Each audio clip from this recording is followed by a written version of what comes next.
যখন আমি প্রথম শুনলাম তখন আমি ভয় পাচ্ছিলাম যে সাভারের মতো জায়গায় আসলে ট্রিটমেন্টটা পাওয়া যাবে কিনা। সেখানকার ডাক্তাররাও খুব ভালো ভূমিকা রেখেছে। আল্লাহ তাআলার অশেষ রহমতে হি ইজ অ্যালাইভ।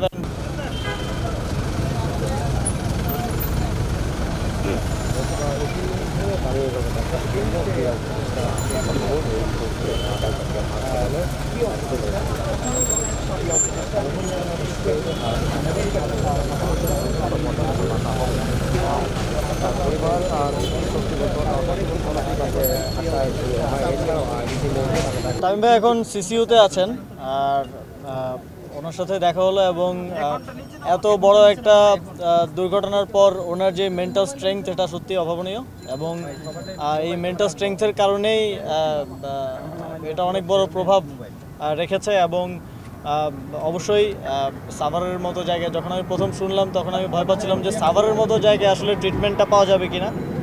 বাট সেখানকার ডাক্তাররাও খুব ভালো ভূমিকা রেখেছে, ফিজিওরাও ভালো ভূমিকা রেখেছেন ফলে এবং আল্লাহ তাআলার অশেষ রহমতে হি ইজ অ্যালাইভ। অ্যান্ড এতক্ষণ না থাকার পরেও সেরকম ফিজিক্যাল ড্যামেজও হয়নি। অ্যান্ড আমি মনে করি যে খুব দ্রুত উনি রিকভার করবেন। ওনার মেন্টাল যে স্ট্রেংথ দেখলাম, তারপরে ওনার ফ্যামিলির সাথেও কথা হয়েছে, সবাই এখন স্বস্তিতে আছে।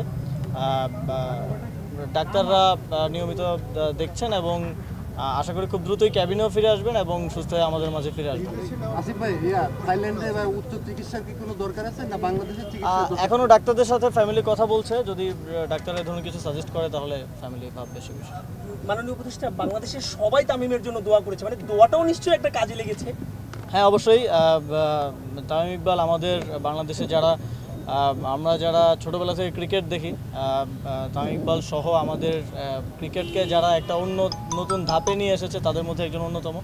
সেই জায়গা থেকে দেশের সকলের দোয়া ছিল এবং কাইন্ড অফ মিরাকেল, এবং আল্লাহ তাআলা চেয়েছেন অবশ্যই, সেজন্য তিনি আমাদের মাঝে আছেন এবং খুব দ্রুতই আবার হয়তো আমরা পুরাতন ভাবেই তাকে দেখতে পাবো, মাঠে দেখতে পাবো, এটাই প্রত্যাশা রাখছি।